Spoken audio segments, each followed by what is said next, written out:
Hey guys, it's Brent, and I just want to say really quick, I really appreciate you guys watching my videos. Be sure to click subscribe and hit the notification button so you get notifications so you don't miss any content. Also, feel free to leave a thumbs up or leave a comment and enjoy the video. In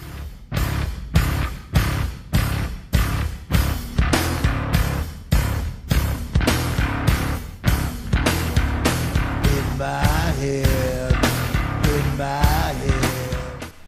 Hey guys, it's Brant, and I'm back with another 80s album retrospective.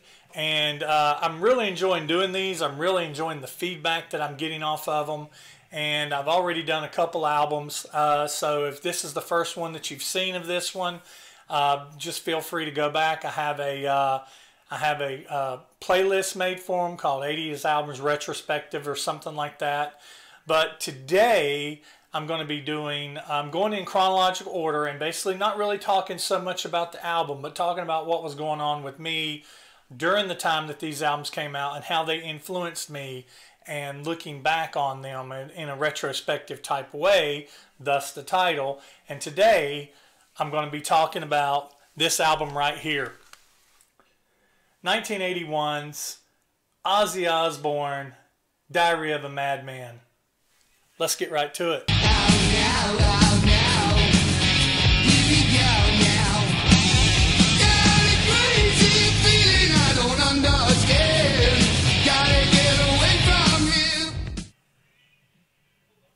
So, Diary of a Madman, or Diary of a Madman, if I could speak. It was released November 7th, 1981. It was recorded February to March of 1981 at Ridge Farm Studios in Retrospective, England. It was produced by Max Norman, Ozzy Osbourne, and Randy Rhoads. This was his second solo album after Blizzard of Oz. Now, this album, I actually heard Diary of a Madman before I heard Blizzard of Oz. But it was one of those albums I wasn't looking for. Like I've told in my previous videos, my mom used to take me downtown Gastonia to record store. There was a record store down there called J. Joe's Records, and we'd go down there. And I remember one time we were down there looking for Kiss stuff, because they sold Kiss albums, but they also sold posters and stuff. So my mom would take me to J. Joe's, and I'd go in there looking for Kiss stuff. And I remember I walked in and I was looking around, and I remember hearing this song on the radio, and I remember this drum solo at the beginning of it. It was just like, and then this guitar come in, and I remember asking the guy who worked there, and who was that? And he's like, Ozzy Osbourne, Diary of a Madman. And I was like, I've never heard it. So so I went over, and he showed me this album cover here, and I saw this guy, very theatrical, dressed up, and I didn't know who the hell Ozzy Osbourne was. I didn't know who Ozzy was. I didn't know he was the lead singer of Black Sabbath. But I saw this, and my mom was like, I think that this particular shopping trip, they didn't have any Kiss things, so my mom was like, you want it? So I was like, sure. So got the album, took it home, and I was blown away. And then I think I ended up getting Blizzard of Oz. I didn't even know Blizzard of Oz was out, so I ended up getting Blizzard of Oz later, maybe a few months later or whatever. So like I said, I was around 12 years old. Kiss had also just put out Creatures of the Night. And so I was still, and Creatures of the Night was like, yeah, badass, because they had returned from, even though I liked The Elder, they had returned to this, and I remember I'd seen the I Love It Loud video, and, I was just blown away by the I Love It Loud video and seeing Kiss on TV again. And then this would be the last album that Randy Rhoads would record. He'd be, got it here in my notes, that his untimely death in a plane crash in March of 1982 at age 25, and he was so young. But despite his short career, Randy was a major influence on neoclassical metal, which is cited as an influence by many guitarists. And you ask a lot of guitarists who some of their major influences from my generation, it was Randy Rhoads was one of those. Ace Frehley was one, Randy Rhoads was one, and You know, he kind of cultivated and invented the sound that would then turn around and make bands like Metallica and any band. You know, you take some of these Metallica licks, like you hear it in the opening title track to Master of Puppets from Metallica, you know, Blackened, that the beginning of that, it's a classical guitar. It's classical. And then you put the distortion on it and it becomes metal. Now, a little bit about the album. Even though Rudy Sarzo and Tommy Aldridge are credited in the album's liner notes and appear on the inner sleeve, which I'll show on the package later, it's actually Bob Daisley on bass, Lee Kerslake on drums, Johnny Cook on the actual recording. Johnny Cook plays keyboards. And so, yeah. And then there's a thing that's going on right now where Lee Kerslake, I think he's terminally ill, and he was just now Ozzy granted him the Platinum Award status for Diary of a Madman. Him and Don Airey wrote a lot of the songs. They originally didn't get a lot of co-writing credit for a lot of the songs on the album. There was even a time in 2002, in the 2002 reissue, where their tracks were stripped away and re-recorded. And that was a big stink. It was a big controversy over that. It was apparently over, you know, I don't know if Shannon was involved or if it was something over money, you know, or it was either over spite or over money, one or the other. You know, it always comes down to either spite or money. But then in a later revision release, it was in the 30th anniversary, those tracks were restored. It reached 16 on the US Billboard charts in 1982. It's been certified platinum 3 times over in the United States alone, with over 3 million copies in sales. I don't know what the worldwide stat is. I couldn't find it. Talking a little bit about the packaging here, and then I'll get in a little bit about my retrospective about this album. Now, I originally had this album on album, but I recently reacquired this on CD because, like I said, I lost not only my Kiss collection, but my whole collection a few years back. And so I've been slowly reacquiring that. But as far as the packaging goes, this CD is pretty close to... so the front would have looked like that right there. Get that? I don't think that'll... So this shows the cover there. And then you got lyrics here. There's some more lyrics, and there's the picture here with Randy Rhoads, Ozzy lifting him up, and inside here that is the picture that would have been in the album sleeve, showing you know, Tommy Aldridge and Rudy Sarzo there, right there, and then more pictures, more lyrics. And then this has liner notes at the end, and then it's got some order stuff here. It's got order form, and then the back cover where you see the Madman dead and Ozzy has supposedly risen or whatever. You know, he's in white. I never quite really got this. I do know that on the front, Ozzy's son, Lewis, is on the front cover there with him. So, what this album means to me. I won't say that I'm a huge Ozzy fan, but this album for me just kind of, it was coming out during the time, it was just before and kind of alongside of me discovering other bands and other metal bands like Twisted Sister, Quiet Riot, Def Leppard, the early, you know, I'd not heard, Def Leppard is one of the next one, it's coming up as far as albums I'm going to be reviewing or doing a retrospective on.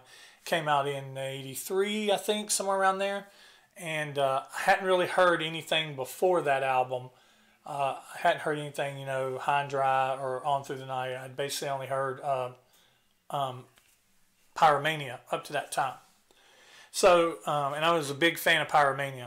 So, but I'll talk about that when I get to that album. But I think what Diary of a Madman did for me was it was before Motley Crue Shout at the Devil, But what it did was, Kiss, you know, I mean, you heard when Kiss, you know, they had the satanic, you know, Kiss means knights in Satan's service or kings in Satan's service or whatever. And they did do the things like spit the blood, and, you know, but they never really seemed demonic to me. But then when you got to bands like Ozzy in a way with his upside down crosses and stuff like that, he seemed kind of demonic to me at the time. And then when Motley Crue came out with Shout the Devil with the pentagram and the backwards messages and all this other stuff and everything, they seemed demonic to me at the time. Not that I was scared of it or anything, but it's just they had that little bit of element about them that other bands didn't have. A little more dangerous. They felt a little more dangerous. But I remember when this album came out, I remember the first time I heard it, the first time I took it home and listened to it, and I was just kind of blown away by most of the tracks on this album. I won't say that this is Ozzy's masterpiece. I don't really know what the quintessential Ozzy Osbourne album is. It may be his first one. It may be Blizzard of Oz. But this album here was another album that me and my friend Chris and my friend Scott just kind of dug into and listened to, and I know it heavily influenced my friend Chris, who's not with us anymore. I mentioned him in the last video. It heavily influenced him to start wanting to play guitar and to pick up a guitar, and just kind of along with, you know, because like I said, these Too Fast for Love and this album kind of came out at the same time. We kind of discovered them at the same time, and we listened to them at the same time and studied them and listened to them over and over and over and tried to emulate playing them and everything. So yeah, so that's what this album means to me.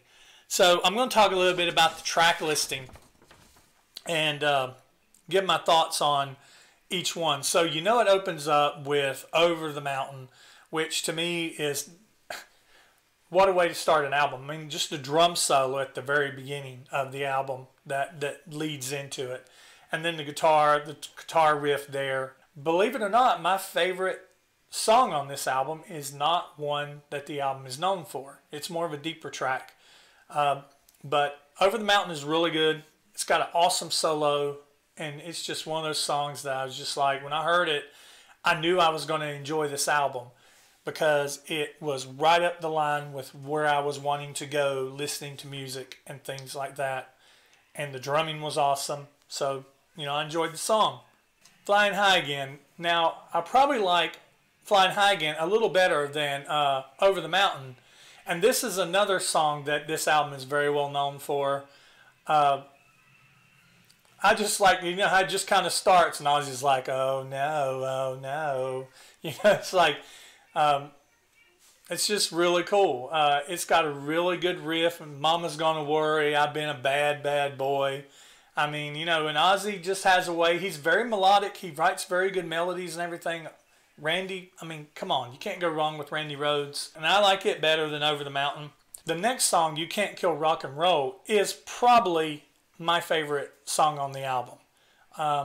And because even though it's kind of one of the softer songs on the album, it's so damn melodic. And it's just a masterpiece. To hear, you know, and it's a long song. But I just love the whole idea of the song, you know. But I love the lyric where he says, "Leave me alone, I don't want your promises no more." You know, I love that lyric. And this is a song that I just kind of grabbed onto when I was a kid and everything. So it's a really good song. Probably my favorite song on the album. And then the next song, Believer, I mean, holy crap. That creepy bass line at the beginning, that do do do do do, and then the guitar comes in. Just that creepy solo at the beginning. Believer is just, it's got that just nasty riff in it, and it's a really good song. It's probably my second favorite song on the album. It's just awesome. The next track, Little Dolls, once again starts off with that drum at the beginning. That it's almost like a marching, you know, a drum beat to it. And being a drummer, a beginning drummer back at the time, that's one of the things I learned to play, and so I always looked for those drum beats that whenever somebody'd come over to the house, I'd be like, hey, such and such, and I'd pick a song that had like a definitive drum beat to it, like Quiet Riot's Come On Feel the Noise, off of Mental Health, that I'll be retrospecting in the future, or something like this, or a drum beat from a song. I'd be like, I can play such and such, and I can't remember how well I could play it, probably not as well as I think I could play it, but I know I played it good enough for people to go, oh wow, that's cool, they knew what I was playing. And a lot of these riffs on this album are just these, and in these songs is just so nasty and just so you hear them and you're just like, oh God. That's why this is a classic. On the next song, Tonight, Ozzy slows it down a little bit, kind of in the same way that he did for You Can't Kill Rock and Roll, but it's a little more down, and and I still like this song. Like I said, I'm a kind of guy that I'm not just a flat out metalhead. I've never been just a hardcore, death metal, fast play shit as fast as you can, and or as hard as you can, or scream as loud as you can. I've never been that guy. I'm a musician, and I have a musician's mind, even though I'm a drummer. I still consider myself a musician, and I love melody, and I love song composure, and well-composed songs, and well-performed songs, and well-produced, well-recorded songs. And this album is well-produced. It's well-recorded. It's well-written. Very well-written. Very well-produced. Very well-played. But Tonight does kind of slow it down a little bit, but it's still a really good song. It's not my least favorite song on the album, but it's still a good song. I really like it. I liked it then. I like it now. I'll actually tell you that I appreciate this album more now than I did then. So the next track, SATO, is one that I know that I really didn't care too much for when I was a kid. But SATO and Diary of a Madman that comes after this one are two songs that I appreciate now more than I did when I was a kid. The solo in this, the composition of this song and the arrangement of this song is phenomenal. The guitar solo in this song is phenomenal. And the drum beat in this song is one that's different than the main driving drum beat it's different than any other beat on the album. And it's one that I would come to use in later years in playing. So this is a song that I kind of didn't start appreciating until I was in my, early to mid 20s, late 20s. Now that brings us to the last track, Diary of a Madman. Now, as I just said, back in the day, I wasn't a big fan of this song when I was a kid, whenever I first was listening to this. And the reason why, I think it's mostly because of Ozzy's actual part to this. The way he sings and what he sings and the melody of what he sings. This whole song is just kind of a very weird tuning. It's very neoclassical. If you want to listen to the prime example of neoclassical metal that I was talking about, listen to Diary of a Madman. That whole da-na-na-na-na-na-na that he does at the beginning, and then he kicks in with the distortion the same way that Metallica does on Battery on the Masters of Puppets album. It's the same way he does it on here on this song. And this is one of those songs, like I said, I learned to appreciate later more than I did when I was younger. It might have been maybe too rich of a taste for me. It's kind of like, certain foods when you're a kid, you don't like them, but you grow to have a taste for them as you get older. And so that is basically the way I felt about this song. But like I said, when I was a kid, there was tracks on here I really didn't particularly care for, but as an adult now and retrospecting and looking back on it and listening to this, I listened to this album all the way through, and I listen a little harder to the songs that I didn't like before because I'm looking to hear those little things. I'm the kind of person, when I listen to a song, I'm not just listening to the layers that you hear that's right here in your face. I'm listening to the layers that they put in there that's way back in the back, because they put them in there for a reason. They put them in there, and I like whenever I hear something, I usually listen with stereo with headsets on, and when you hear it, you're like, oh, cool. You know, and it's kind of like, I try to point it out at other people, and they're like, I don't hear it. I don't hear it. You know, hopefully I'm not just hearing it in my head. Sometimes I do, and then when I do that with other musicians who have musical ears, they're like, oh, I hear it. My son, he hears a lot of the same stuff I do. My daughter, my daughter Brittany, who's not a musician, but has a musical ear, because we'll be going down the road listening to Typo Negative or something, and she'll be in the passenger seat beside me, and she's humming a sub-melody of the song. She's not humming the main melody or whatever, and it's not even a harmony. She's humming a melody that's not even going in the same rhythm of the primary melody of the song. And when I hear that, I'm just like, oh, that's so awesome, you know. So anyway, Diary of a Madman.